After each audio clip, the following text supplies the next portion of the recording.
আচ্ছা, আমি আজকে 1 জানুয়ারি 2026 সন, বার কী বার আজকে? বৃহস্পতিবার মনে হয়। বৃহস্পতিবার আমি এসেছি বঙ্গবিজ্ঞান পরিষদে। আচার্য সত্যেন্দ্রনাথ বসুর 133তম জন্মদিবস পালন হচ্ছে। আপনারা এর আগেও দেখেছেন, ভিডিও কি ছাড়া আছে। তা এই এই পরিষদে নতুন নিযুক্ত হয়েছেন যিনি কর্মী, নামটা সতীনাথ সতীনাথ ঘোষ সতীনাথ ঘোষ মহাশয়, যিনি পাবলিকেশন ডিপার্টমেন্টে আছেন জ্ঞান ও বিজ্ঞান পত্রিকার।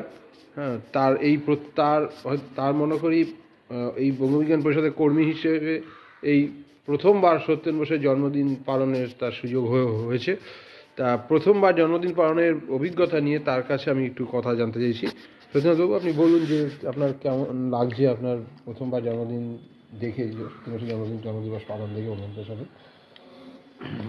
ব্যাপার হচ্ছে সত্যনাথ বসু, আমি যেখানে যখন প্রথম আসি ওনার সময় তো এমনি পরিচয় বলতে জানতাম, কিন্তু এই সামনাসামনি যে আজকে যে জন্মদিন উপলক্ষে যে পালন করা হলো, সেই যে এই মানে বিরল একটা অভিজ্ঞতা সঞ্চয় করলাম, যেখানে অনেক বিদগ্ধজন যারা এসে বক্তব্য রাখলেন এবং আগামী দিনে কিভাবে আমরা এগোতে পারবো তার একটা বার্তা দিলেন।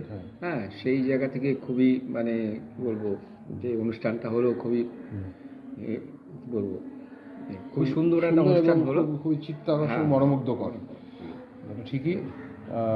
আরেকটা যে বার্তাটা দিয়েছেন তিনি তার নামটা আমি বলতে পারছি না, মানে খেয়াল নেই।